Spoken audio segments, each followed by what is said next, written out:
Hey guys, welcome back to my channel. Today I'm going to be showing you how to make jalebis. Now this video is dedicated to my ex-roommate, Dawn, who absolutely loved these, and so Dawn, this one is for you. I hope you enjoy how to make it. I added gram flour to mine just to give it a bit of a kind of fermented sort of taste to it.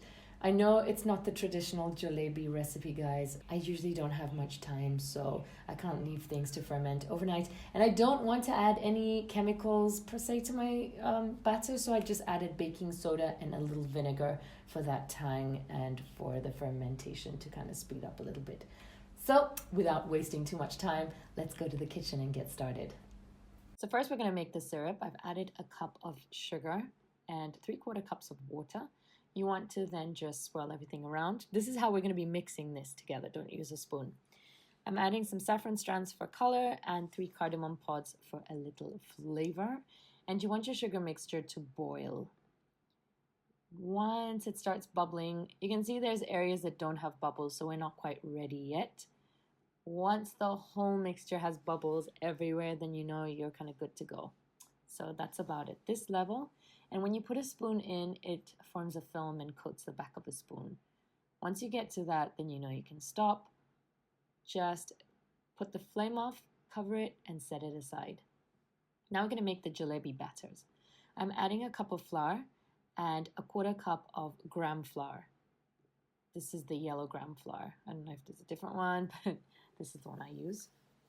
Give it a good mix, and then I've added 1 teaspoon of baking soda. Give that a good stir as well. Just make sure all the flours are well mixed. And I'm adding a little bit of saffron food color, again, just for that beautiful golden color. I've got a cup of water and I've added 3 tablespoons of melted butter. I forgot to show that you also need to add 1 tablespoon of vinegar. My apologies for that. The vinegar will react with the baking soda, and that's what makes it ferment. I'm just using my hand to mix the batter together. You just want to kind of use your hand like you would a whisk and make sure everything is well mixed. And your batter is ready when it forms ribbons like it's doing here. So when it's that consistency, you're good to go to the next step. I've got a piping bag and I've just used a glass to hold the piping bag up. You want to pour your batter into the piping bag. Everything should be able to fit. And then my oil is hot and ready, and I'm just piping the mixture into the oil. Make sure the oil is not too hot. So once it's bubbling like that, you want to reduce the flame a bit. And then just swirl it around. I'm pretty crap at doing this shape, but you know, just sort of go around about 3 to 4 times and then do a forward backward motion just to cut it off, if that makes any sense. You want to cook them for a few minutes, I'd say about maybe a minute each side, and then transfer them to your syrup and make sure that it's well coated in the syrup. You'll kind of see the color change as it's in the syrup. You'll see it. You'll see the jalebi change color inside. It's like it's soaking up the syrup. So you'll be able to see that.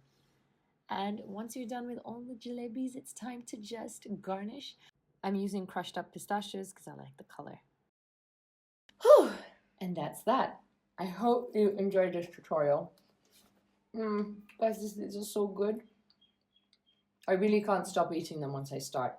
Like I said, crispy on the outside, so nice and syrupy on the inside. It tastes... So, what are you waiting for? Come on, go make your own jalebis today. If you want a printable version of the recipe, head over to the website. I'll catch you guys there. Bye.